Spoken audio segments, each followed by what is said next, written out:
So I have a lot of players in my game. I have 7 players, and these are also the kind of players who love to bring along a bunch of NPCs who they can interact with. And you can imagine that that gets really complicated when you start trying to like parse out time, and especially in combat situations, it gets really hectic trying to bounce all of that around. Especially in combat, you'll see, that's 7 players, 7 rounds of initiative. They love to bring like 3 or 4 NPCs in their fights, and of course, I could always say no.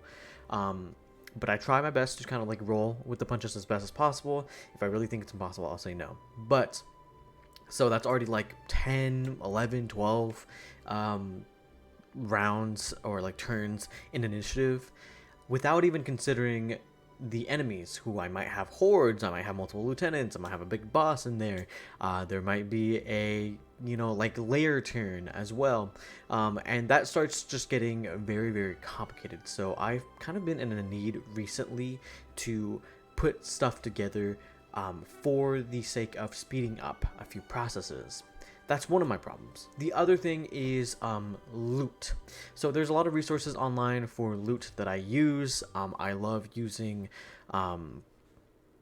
just like 5e generators. I think I forgot what the website's called, but I always pull it up for just like the basic 5e items. Like it'll help me kind of parse out gold. It'll help me give players out more potions, some random magical items for fun. If I ever think that I'm giving them too much of the same magical item, I'll swap some things out. But for the most part, it's a really good system, and I just kind of like don't need to do anything with it. My only problem is with a lot of these tools is they don't really offer you the solution to make your own tables, because I buy a lot of third-party material, and a lot of them have their own loot tables, a lot of them have their own magic items in there, and part of it is like you could just choose when you want to parse out certain items, but not every single item I think is interesting enough for me to like latch on and be like, hey, I want to give this to you. A lot of times you make a lot of things and it's like, oh, these are parts, or these are like a lesser magical item, which I don't think I'm gonna make a big deal out of giving to players, but I think should still be given to players, or have like the option to be given to players if given the opportunity. So I recently got Kibbles Tasty's crafting compendium, and there's a whole section on like harvesting and looting, and I just needed a way to easily kind of use those tables without having to like open up my PDF, check for it. I printed out a few of the pages, but it still takes time when you are at a table and you are trying to roll through like in the middle of combat or after combat, like, oh, what did you get for loot? Don't even want to have to think about that. Want to just make it as quick as possible. So I needed to make some tools for that. So one thing that I would always do for combat is I would always just pre-roll a bunch of dice. I would get the dice, I would roll a bunch of them, mark down the numbers that I would get, and so when a big combat day rolls around, I just have all the numbers I need for the day. It works, but it's a little bit like inefficient, because I'm still, at the end of the day, it's still taking all the time that I would in game to roll that. I'm just taking it out of the game. I'm moving when I'm doing it, which just means that I am rolling dice by myself and marking down numbers, and that's not super interesting. So what I wanted to do is I wanted to make my own way to make dice rollers, and I'm gonna put the video up on the screen. I saw someone make like a dice roller in Excel, and I was like, oh, that's genius. That's exactly what I need. I just need a way to get a lot of dice at once. So I made something extremely similar. I pretty much did exactly what he did. There are a few different things that I am willing to modify to mine, but so far I pretty much took that idea. And the other thing was I needed to make a way for me to make my own loot tables and make that very easy, and not just copy the tables, but make it so that it can pull the results for me, just so that I don't have to spend as much time doing it. So I have spent time making these tables, and I want to share it to you, and then I will share like blank versions of these tables and also show you how to set up said tables so that you can make it yourself as well. But from here, I'm going to go ahead, I'm going to show the dice roller first, because that's really easy. So from here, I might be using more of the space, which is why I haven't cleaned it up. Usually when I make a table, I kind of like take out all the extra stuff off the side here, just so that it's just what I need for cleanliness sake. And this is all in Comic Sans. I'm sorry, I do everything in Comic Sans. That's how I think. But here is what's going on. So I have all of these columns here. It's a D20, D12, D10, D8, D6, D4.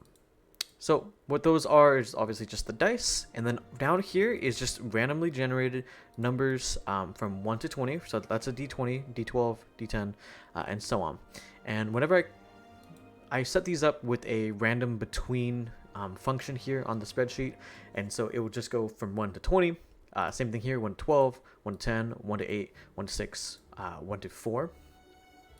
And for rand between, pretty much anytime there's any update on the document at all, it will update the whole thing here. I did not want to type. I did not want to type every time I wanted to update anything. So all I did was I added like a little check mark button here, that like a true or false check mark. All that is just insert checkbox. And now I have a roll button. So every time I click this, this will roll and update the table here. This is very, very similar to the table that I found. I forgot what this video is called. I'll put it on the screen. My only thing was he was getting all the new rolls by updating the table. He was also using the same page to write down his notes, which for me, I need my notes separately on my Obsidian, but this will work for me. And the other addition, or anyways, yeah, so he was typing out like everything manually, and that just, to me, that like takes too long, because like one, it moves you.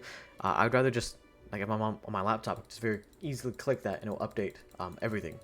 The other addition that I've added to this is I've added very common spells off to the side here. I have Fireball. I put new in front of Cure Wounds here because the new Cure Wounds is 2d8 instead of 1d8. Same thing with new Healing Word. My players still use the regular Healing Word and regular Cure Wounds because we started this game before the new updates. So we're not using the new rules, but in my next campaign that I'm writing currently, it's all going to be the new rules here. So these are like common spells that my players use a lot. Obviously Fireball. Fireball will be in conjunction with like Lightning Bolt or something. So all this does is it takes it's an equal sum, and you just see that it's taking these d6s, at least 8 of them, and adding those up. If I wanted to do like an upcast of it, all I would do at that point is manually add it. So I have a 5. I want to do one level above, what was that, 3rd level, 4th level, Fireball. I will take 26, add 5, I know it's 31. But at least I'm not adding up 2, 1, 6, 3, 3, like all that by myself. I'm just doing that very quickly, and it just kind of adds it up for me. You know, my players like to use Sleep as well. A good non-lethal option for them. So you can see that it takes the d8s, like the first 5, and so how I would use this in a combat scenario as well is just, there are 5 attacks coming out from my enemies. So I just click the button, and let's say the modifier is like a +3. Most of my players have an AC of like 13 or like 14 or higher at this point. Actually, no, like 16 or higher at this point. So I know that's gonna be a miss. We're there, miss there, miss there. This one might hit our bard, and this one would hit like half the party. And so I know that like 2 of these out of 5 will hit. If I know that the enemy uses a D10, and their modifiers, I don't even know what modifier they would have. Like, I'll just say +3 again. Then there's 2, 9 plus the 2 hits, 3 times 2. What is that? 17 points of damage right there. So that would just kind of like speed up my process, so I'm not physically rolling the dice as much as I would really need to. Of course, if it's like a one-on-one battle with like a big boss, I'm probably not going to use this big dice chart. But when I'm having like hordes of enemies, I just need like hordes of enemies and or NPCs. So these could also be used for our NPCs. Like, let's, you know, say their fighter companion is making 3 attacks. Miss, miss, hit. Like, very, very easy. And then I know that they have a weapon that does a d10. Like, and so bang, bang, bang. That's 8 damage plus their modifiers 3 times over. Or if it's just the 1 hit, that's 2 plus whatever damage. So I'm just kind of like charting it that way.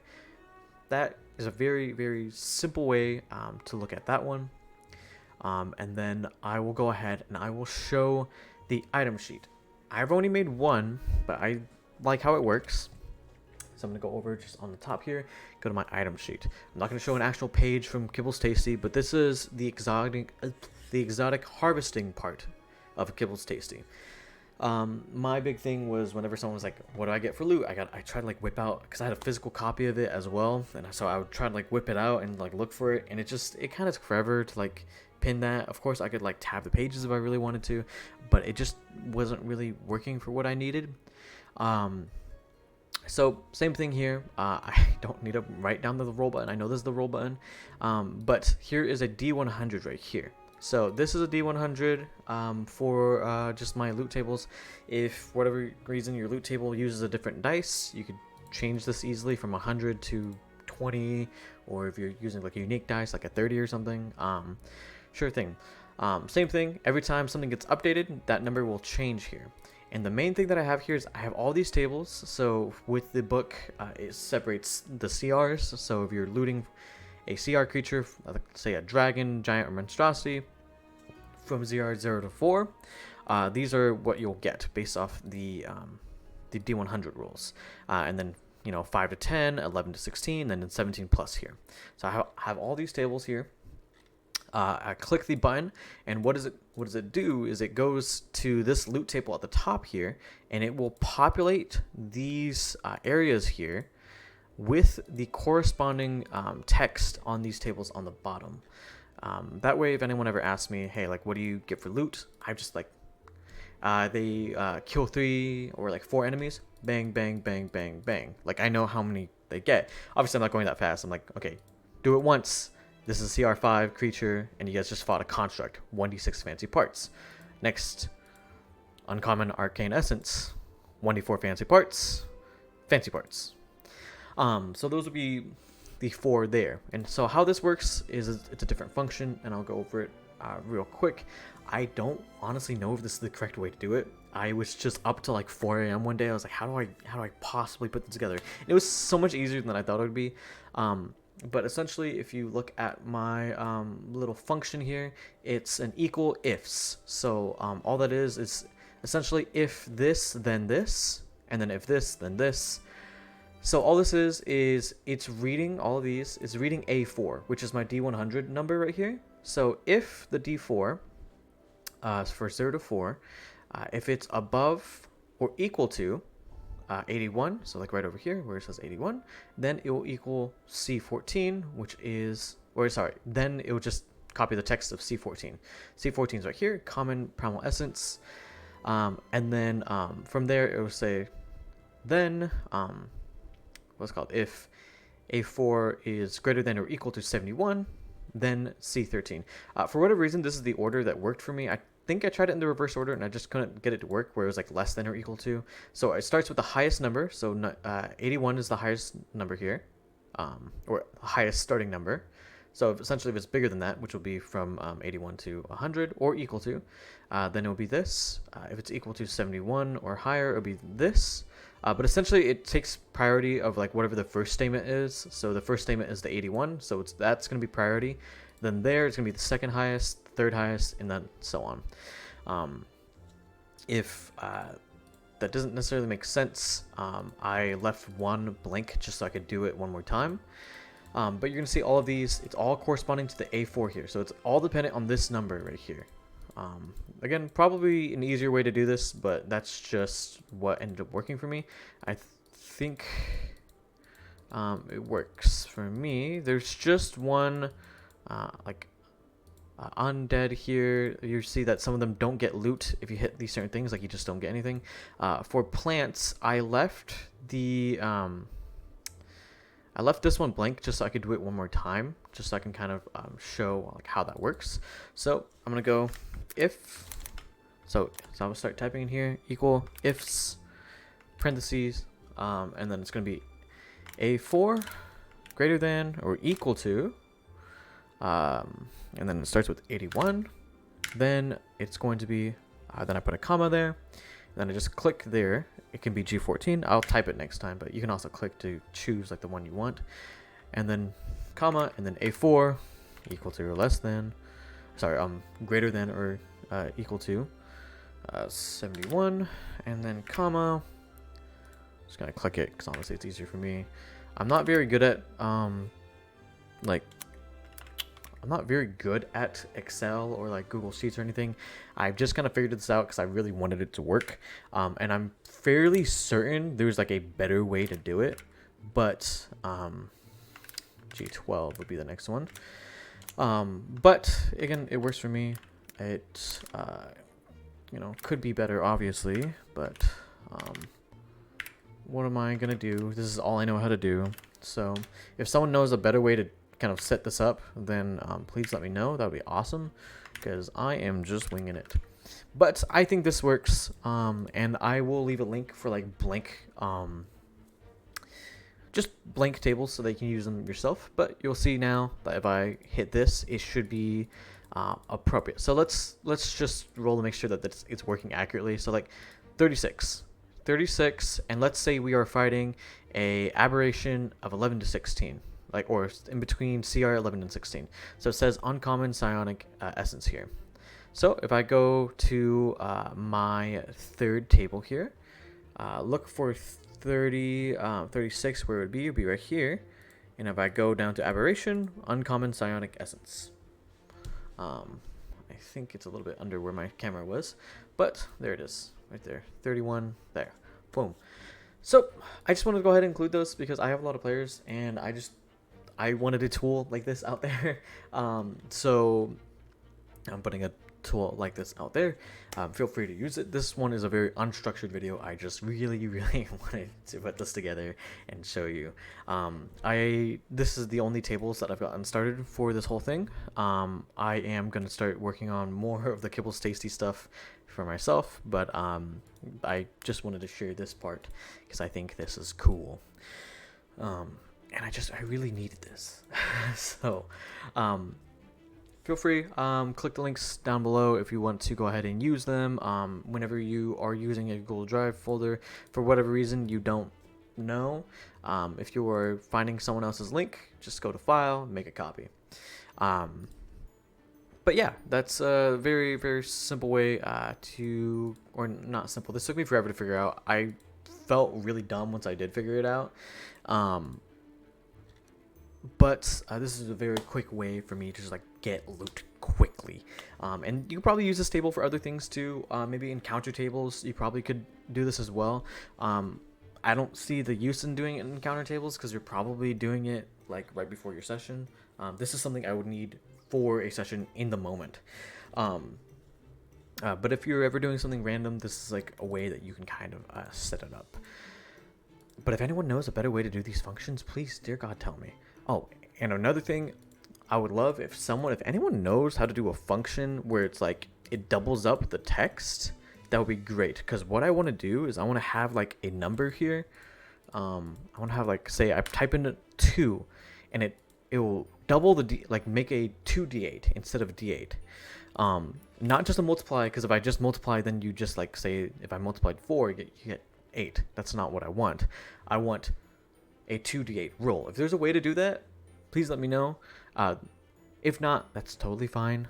I will accept it because I could very easily do the manual math. I mean, this speeds up plenty already, but if anyone knows how to do that, that would be great. Okay, bye. I rambled on long enough. Thank you.